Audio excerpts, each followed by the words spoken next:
Bonjour à vous tous. Ça me fait plaisir de vous revoir pour cette émission sur le EMA, l'actualisation par le mouvement oculaire. Nous avons une invitée toute spéciale aujourd'hui, Martine, qui est avec nous, qu'on va présenter dans un instant, et qui travaille dans un domaine qui va sûrement toucher beaucoup de personnes d'entre vous, surtout en ce qui concerne les enfants. Comme vous savez, il y a tellement de choses, les inquiétudes qu'on peut avoir dans la vie pour les jeunes, les aider à mieux apprendre. Donc, Martine va nous parler de sa spécialité et aussi de l'utilisation de l'EMA dans sa vie, son quotidien avec sa clientèle. Bonjour Martine. Bonjour Isabelle. Ça fait vraiment plaisir que tu sois avec nous aujourd'hui. Moi aussi. Donc Martine, parle-nous un petit peu de toi, de ton plan professionnel, d'où tu viens, ton expérience. Alors, je m'appelle Martine Lourcel, je travaille dans le sud-ouest de la France. Oui, on peut bien le reconnaître par ton accent. Voilà, oui, plus exactement à Anglette. Et je suis psychopédagogue. Je m'occupe d'enfants en difficulté d'apprentissage, soit sur le plan cognitif ou émotionnel, et d'ailleurs, en même temps souvent. Et ils ont quel âge les enfants à peu près? Alors ils ont entre, on va dire, 7 ans, oui. 7 ans et pour les plus petits, et puis il y a des adolescents jusqu'au bac chez nous, je ne sais pas comment c'est chez bac. Alors ils ont 17 ans, 16-17 ans, et puis il m'arrive aussi d'avoir des jeunes un petit peu plus âgés qui font des études supérieures et que je prépare aussi. Mais j'ai pas que des enfants en difficulté d'apprentissage, j'ai aussi ce qu'on appelle les hauts potentiels. Oui, voilà. Des enfants qui, malgré leur haut potentiel, peuvent aussi présenter quelques difficultés. Absolument. D'ailleurs, c'est malheureusement une clientèle qui n'est pas beaucoup prise en compte dans plusieurs systèmes. Oui. Donc, c'est magnifique que tu vas pouvoir en parler aussi de ces jeunes-là qui ont plein de potentiel, mais comme tu dis, des fois, c'est pas trop adapté pour eux. Donc, toi, tu as fait un créneau particulier avec ça, avec l'expertise que tu as. Oui, parce que au départ, je suis aussi spécialisée en modifiabilité cognitive structurelle. C'est-à-dire qu'aujourd'hui, les neurosciences ont mis en évidence la plasticité du cerveau. Et il y a 30 ans, nous étions une équipe de recherche à l'université René Descartes où j'ai fait mes études, et on était déjà très sensibilisés, même si les neurosciences n'avaient pas prouvé la plasticité du cerveau, nous avions intimement voilà, la conviction que ça existait. Et bien, oui, parce que avant, il y avait en fait deux courants en France. Un courant qui consistait à penser que l'intelligence était quelque chose d'inné et peu modifiable, et un courant qui pensait au contraire que tout pouvait se modifier. Et ben, le temps nous a donné raison, puisque aujourd'hui on sait que le cerveau est plastique et que on peut modifier la structure du cerveau à chaque instant, puisque lorsque nous regardons, nous pensons, nous écoutons, eh bien il y a des connexions qui se font, et toutes ces connexions vont permettre une modifiabilité du cerveau au fur et à mesure. Et ce qui est intéressant, c'est que la cartographie du cerveau qui avait été initiée au départ et dont on pensait qu'elle était statique, alors qu'on se rend compte que le cerveau est dynamique. Et ce qui est intéressant, c'est qu'on se rend compte par exemple que pour des... je vais citer un exemple pour être plus précise, d'un soldat israélien qui a reçu une bombe lors d'un attentat et qui a eu l'aire de Broca touchée, qui est l'aire du langage. Et il ne parlait plus. Et tous les médecins, les spécialistes en Israël lui avaient dit que ben voilà, il ne parlerait plus jamais. Et il se trouve qu'il a eu la chance donc de rencontrer un enseignant, enfin un psychologue clinicien plus exactement, qui travaillait sur la modifiabilité cognitive structurelle et donc en lien avec la plasticité, et qui a montré qu'en reconnectant des neurones à d'autres endroits, on pouvait aussi modifier des choses. Et il parle.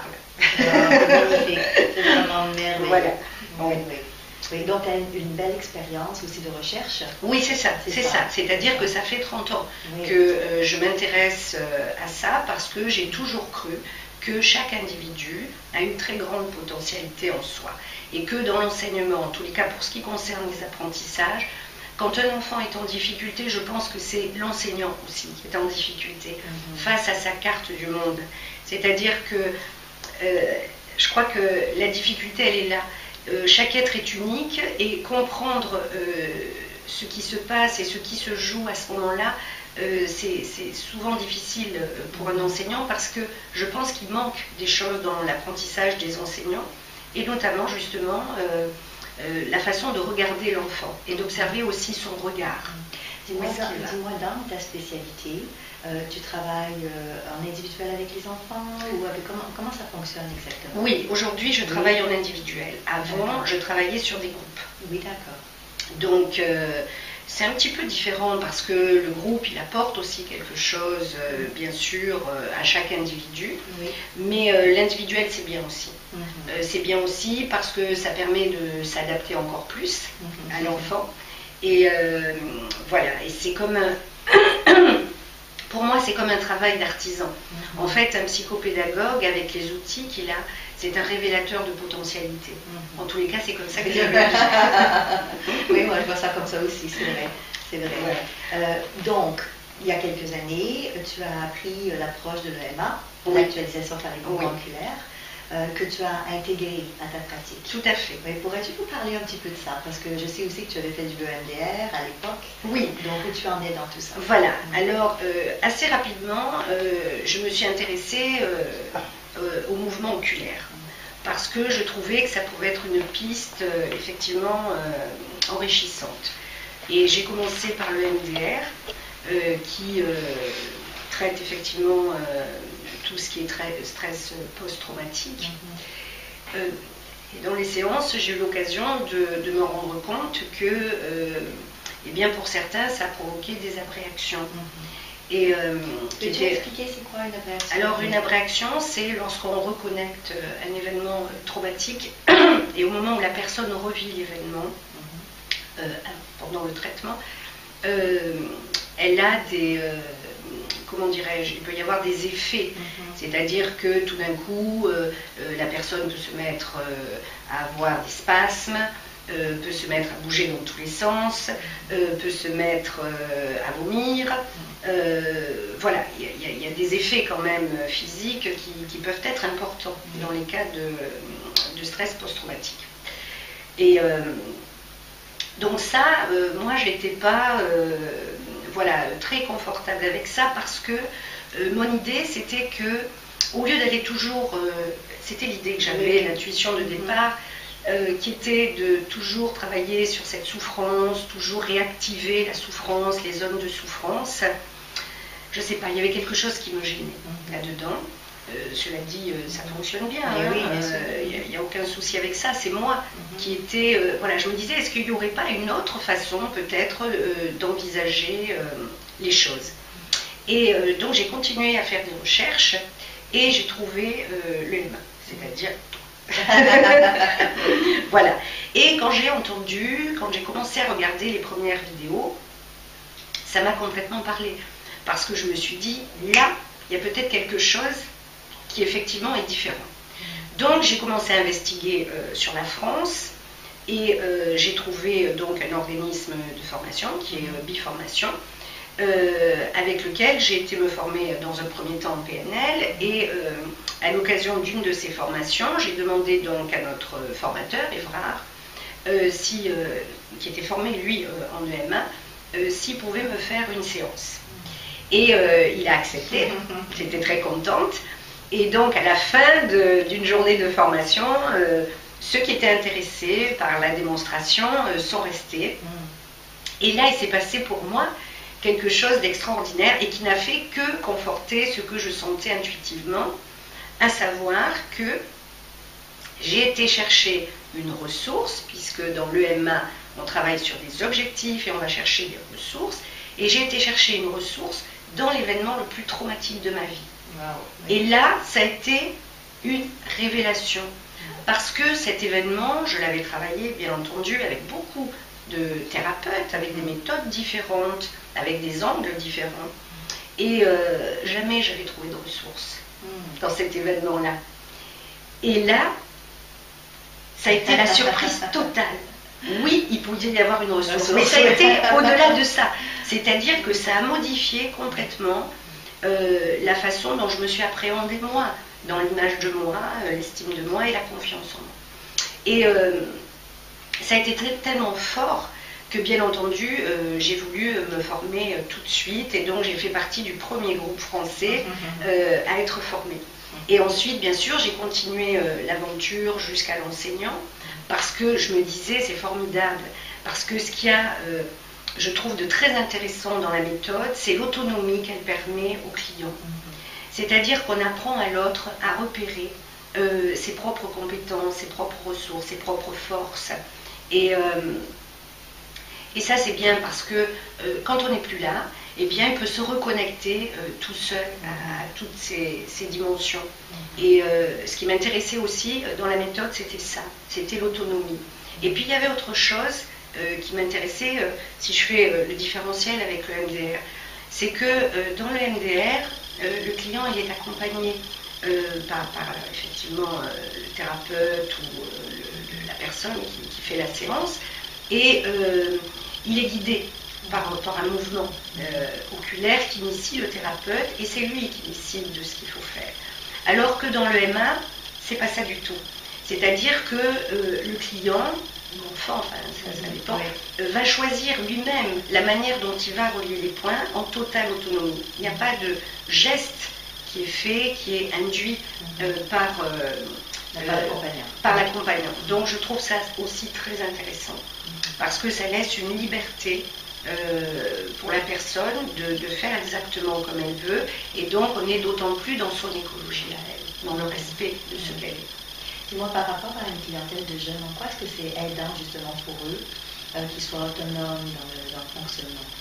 Eh bien parce que ça leur permet après de pouvoir se reconnecter seuls à tout ce qu'ils ont trouvé pendant la séance, et de continuer de développer leurs compétences.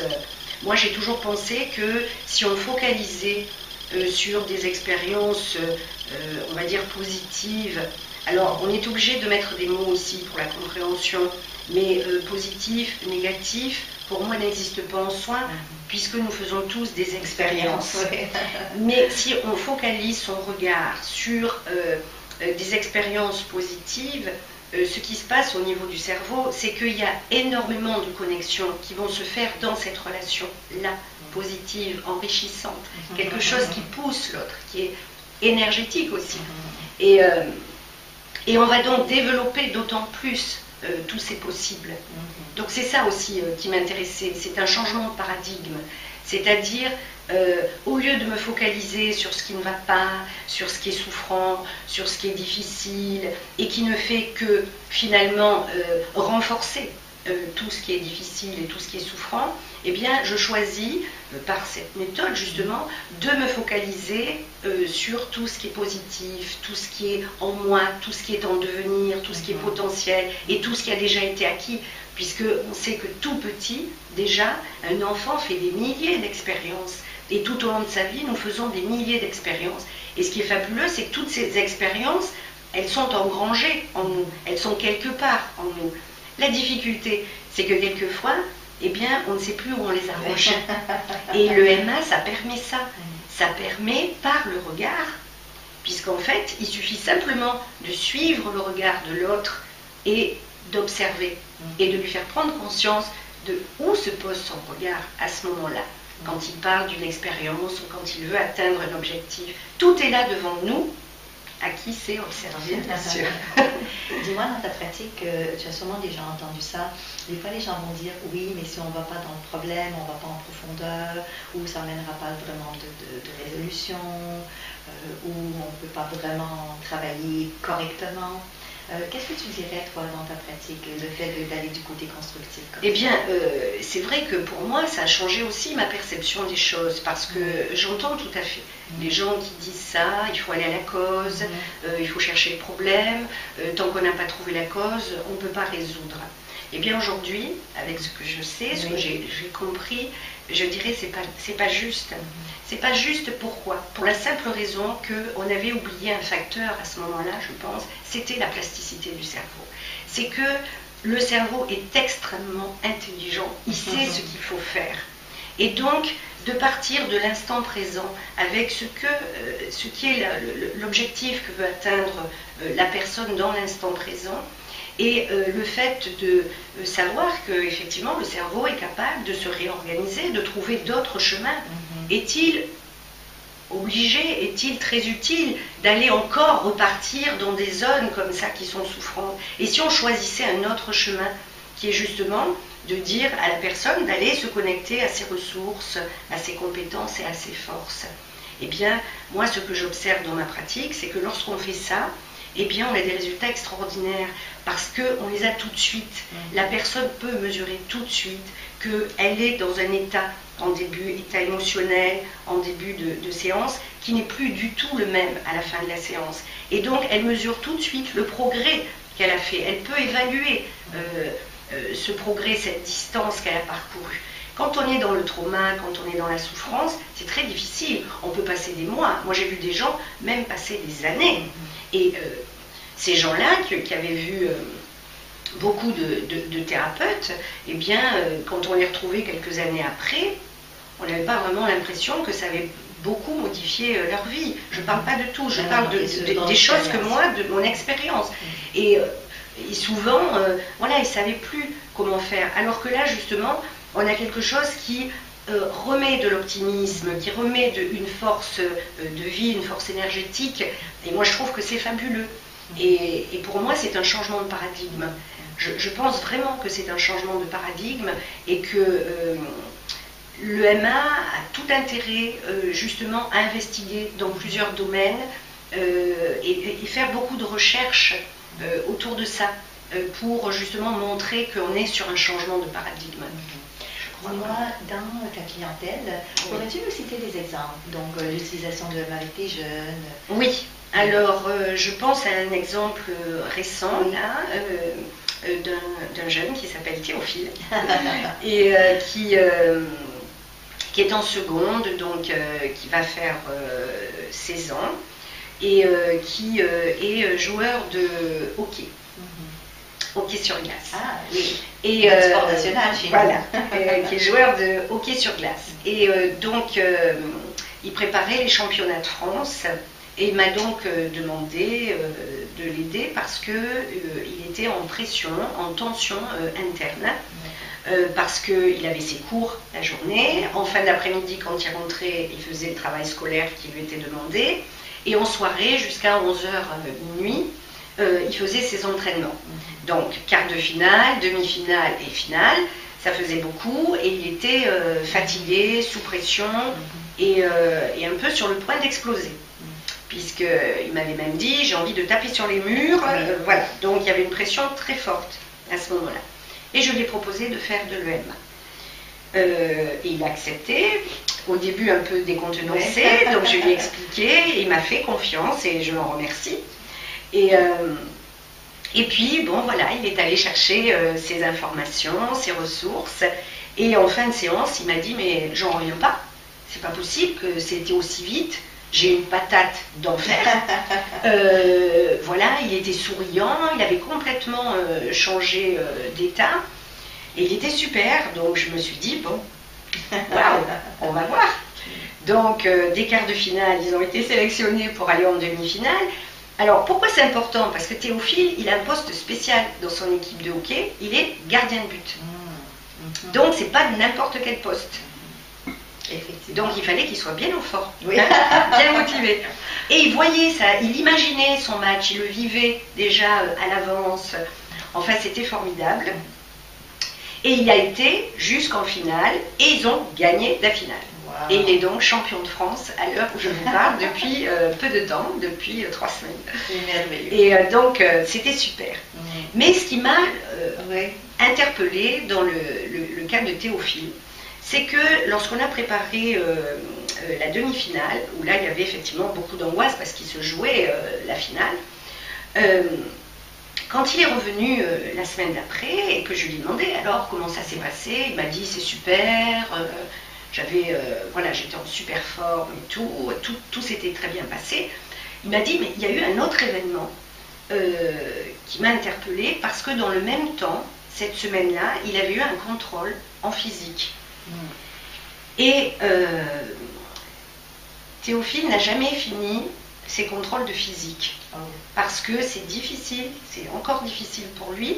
Enfin, à ce moment-là, c'était encore difficile pour lui. Et il n'arrivait pas déjà au niveau du temps à pouvoir terminer. Et là, il me dit, pour la première fois de ma vie, j'ai fini mon contrôle de physique. Et je dis, c'est génial. Mais il me dit plus fort que ça, c'est que j'ai vraiment le sentiment de l'avoir réussi. Alors là, ça m'a interpellée. J'ai vraiment le sentiment de l'avoir réussi. Et là, je sentais qu'il était en lien avec l'estime de lui-même, la confiance en lui. Je me suis dit, tiens. Et donc, on en a discuté, il est parti, et j'ai réfléchi à la séance que j'avais faite avec lui en EMA la semaine d'avant. Et on avait effectivement travaillé la confiance, à un moment donné, l'estime de soi. Et là, je me suis interrogée. Je me suis dit, on était dans un domaine sportif. Et finalement, c'est pas en apparence, puisque c'est. Il me dit qu'il s'est passé quelque chose de différent pour la première fois de sa vie dans un domaine d'apprentissage scolaire, en physique. Deux domaines différents. Et donc, je me suis interrogée. Je me suis dit, que s'est-il passé?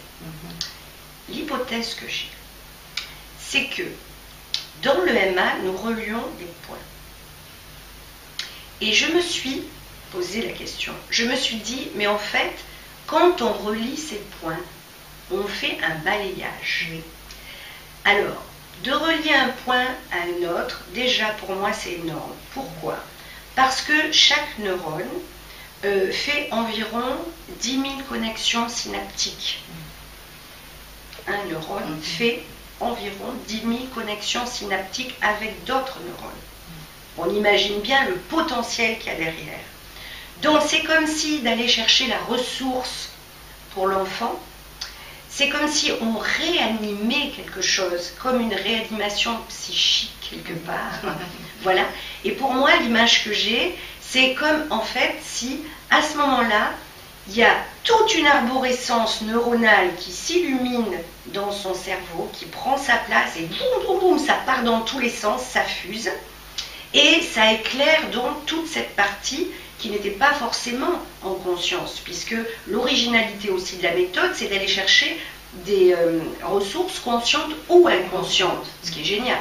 Génial. Et donc, en fait, quand il se connecte, là, en l'occurrence, à la confiance en lui ou à l'estime de lui, dans des situations précises qu'il a déjà vécues, eh bien, tout d'un coup, son arborescence, elle part dans tous les sens. Ça, c'est déjà génial. La suite et l'hypothèse que je fais, c'est que quand il relie les deux points, dans cette reliance, que moi j'appellerais balayage, c'est comme si en fait il balayait toute une zone neuronale. Et en balayant cette zone neuronale, eh bien, il balaye aussi toutes les expériences qu'il a déjà faites et qui lui sont nécessaires à lui, finalement, pour sa propre compréhension. Et ça se fait de manière consciente ou inconsciente. Là, en l'occurrence, c'était inconscient, puisqu'on a eu un transfert des compétences d'un domaine sportif à un domaine d'apprentissage classique. Et ici, en l'occurrence, la physique. Donc, c'est génial. Ça veut dire que sans qu'on ait parlé de physique, la compétence est opérée par un transfert qui, pour moi, est ce balayage, voilà, et qui a certainement balayé aussi d'autres zones à ce moment-là, et lui a permis, dans la même expérience, de reconnecter encore. Alors, pour que les gens comprennent, je donnerai une image, qui est une image d'arbre. allez dans la nature, regardez les arbres. Et quand vous regardez un arbre, eh bien vous voyez, il y a des branches, et puis il y a plein de ramifications comme ça. Eh bien c'est exactement ce qui se passe dans notre cerveau. On l'a devant les yeux et on ne se rend pas compte. C'est la même chose, ce qu'on a à l'intérieur de nous. Voilà.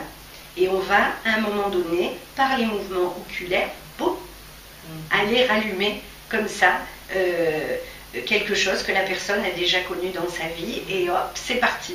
Toutes les connexions neuronales se font à ce moment-là. Ce qui est magnifique dans ce que tu racontes, c'est qu'effectivement, quand on va rechercher des compétences ou des ressources dans un domaine, bien, une fois qu'elles sont activées, effectivement, et là c'est un exemple parfait, oui. Les personnes peuvent aussi les utiliser pour autre chose. Voilà, voilà. Elle peut les transférer dans d'autres domaines. Et ce qui a été intéressant là dans le cas de Théophile, c'est qu'il a pu le conscientiser. Oui. C'est-à-dire que à partir du moment où on a échangé tous les deux là-dessus, je lui ai fait prendre conscience que en fait ce qui s'était joué aussi là était certainement aussi dû à ce qui s'était passé dans la séance, et qu'il avait pu le transférer. Merveilleux. Écoute, ça c'est vraiment extraordinaire. Je sais que tu es passionnante et que tu as plein d'histoires parce que tu l'utilises régulièrement. Oui. J'imagine aussi que, parce que tu es dans le domaine de l'éducation, en plus, qu'il y a des jeunes que tu aides, comme là, lui, il a réussi à avoir une meilleure note. Oui. C'est quand même extraordinaire. Oui, puisque, alors, voilà, certains diront c'est modeste, mais c'est comme ça que ça s'est passé. De 8, il a eu 12. Oui. Bon, voilà. Mais pour moi, c'est déjà beaucoup. Et pour lui aussi, c'est déjà beaucoup. Parce que ça lui a montré que c'était possible. C'est ça, que c'était possible. Et que ce qui pensait inaccessible pour lui, eh bien, c'est devenu une réalité. Et sans avoir travaillé sur ce domaine-là. C'est ça qui est extraordinaire. Parce qu'après, on en a reparlé, évidemment. Hein. Il y a tout ce qu'il m'a dit au moment de la séance. Et après, tout ce qu'on a redit à la séance ensuite pour que justement il conscientise et que finalement ce qui s'était passé là pouvait aussi peut-être se passer dans d'autres domaines. Donc voilà, je trouvais ça très intéressant. Et puis il y a le cas aussi d'une autre petite fille que je voudrais citer, parce que je me dis que s'il y a des gens qui nous écoutent, ça peut être aussi une piste de recherche intéressante. C'est ce qui concerne les enfants dyslexiques. J'ai une petite fille donc qui a 8 ans, Romain, et qui a des difficultés au niveau de la vitesse de son écriture. Elle a déjà des difficultés dans l'écriture, et elle a aussi des difficultés de vitesse d'écriture. Et son instituteur souvent lui dit « Romain, écris plus vite, écris plus vite, écris plus vite ». Et un jour, elle est arrivée en me disant « Martine, il faut que j'écrive plus vite à l'école ». Bon, j'ai dit « Écoute ma puce, si tu veux, on va faire une séance en EM ». Elle avait déjà fait de l'EM, elle connaît. Et donc je lui ai fait écrire, j'ai écrit une phrase au tableau. Je lui ai demandé de la recopier sur un cahier. Et puis on est parti faire la séance. Quand elle a écrit la première fois la phrase, elle était vraiment dans une copie très attentive. C'est-à-dire qu'elle regardait le tableau, elle copiait chaque mot l'un après l'autre et lentement. Et on a fait la séance en EM. Alors c'est une petite qui est extrêmement créative. Donc elle va chercher des ressources, c'est incroyable. Ce que je voulais dire aussi, c'est que pour les enfants, c'est très rapide. Oui, c'est très rapide, ça s'installe tout de suite. Oui. Donc c'est fabuleux aussi comme outil, parce que ça s'installe tout de suite. Et donc ensuite, je lui ai demandé de rejoindre sa place au bureau, et je lui ai demandé de réécrire sa phrase. Et là, à mon grand étonnement, elle a regardé le tableau comme ça une fois, et elle s'est mise à écrire beaucoup plus vite. Donc la vitesse avait augmenté, et elle n'est plus du tout passée par ce processus comme ça, qui pour elle a toujours été nécessaire. Elle a écrit sa phrase d'un coup. Je me suis dit, c'est incroyable. Et donc là, je me suis dit, il y a une piste.